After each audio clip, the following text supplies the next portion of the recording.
Hi, my name is Nick. I'm a trainee of professional Japanese teacher. So this is part 4 session. So if you missed the previous video, you can check it out from here. Alright, let's just dive in. Let's go. Okay, here's a quick recap for what we've learned in the previous sessions. This is our memorization process. Enter, encode, store, and search and output. And at the encode section, we have two types of encode. In the store section, we have two different types of memory. And in this encode section, we are processing like this: environment input, sensory memory, attention, short-term memory, rehearsal, long-term memory, retrieve, and recall. Today, we're going to be talking about long-term memory. Alright, so long-term memory.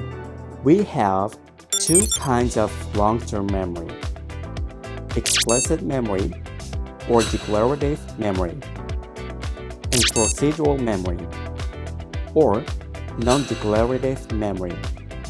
Explicit memory can be divided into two types of memory: semantic memory and episodic memory.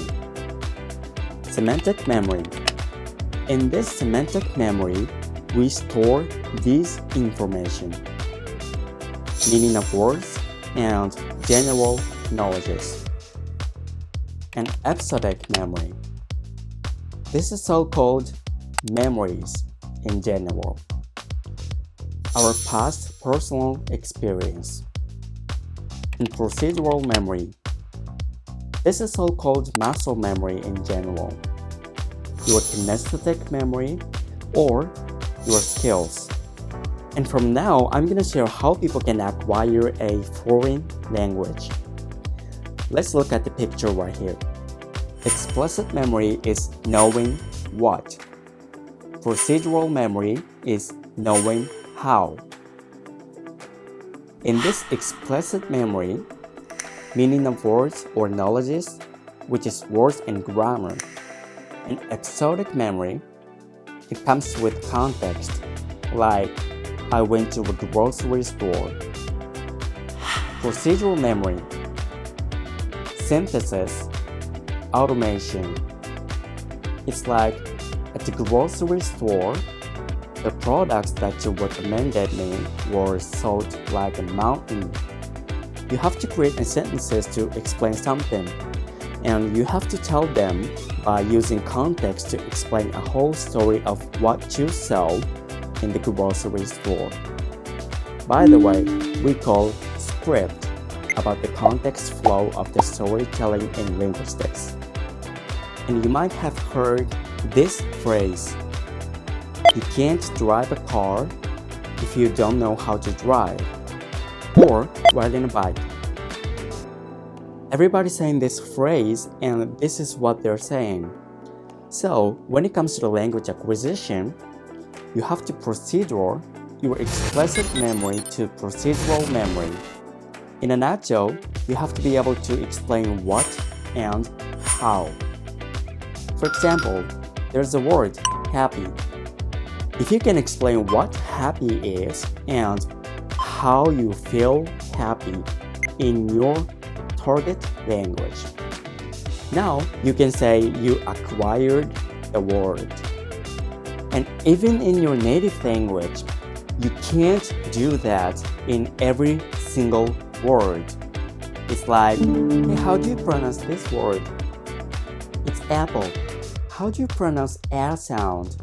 I don't know, but you can do that if you practice a lot. It's difficult to explain, right? But is that because you just don't know how to explain it with words, or you kind of know how to do it? So if you know what a sound is, you'd explain like this.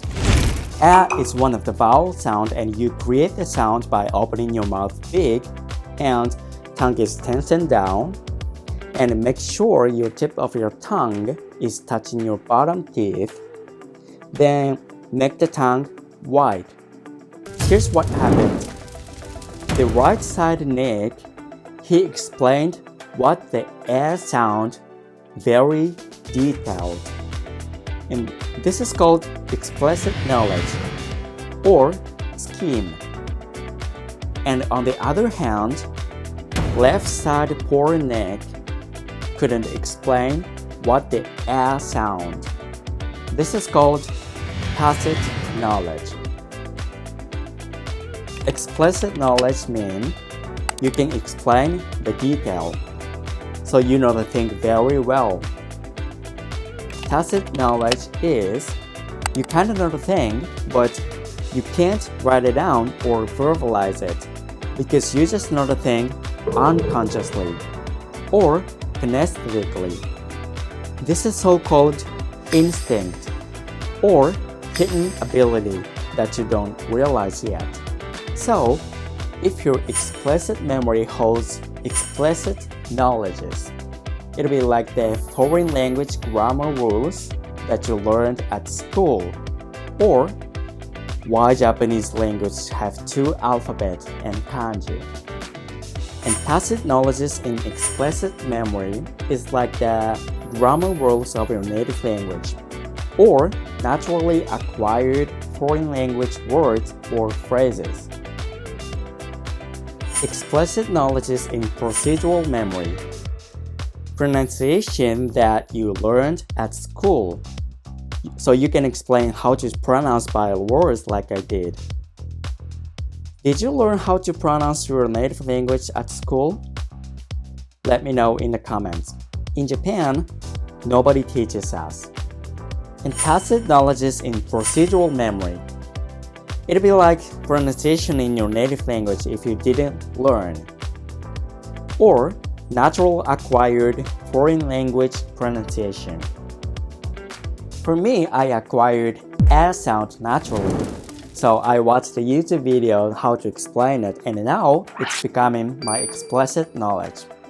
So I can explain similar things too. And that's how you can walk your way up and step up to the next level. So here's a summary. To be able to fluent in your target language, we have to make an attention to it.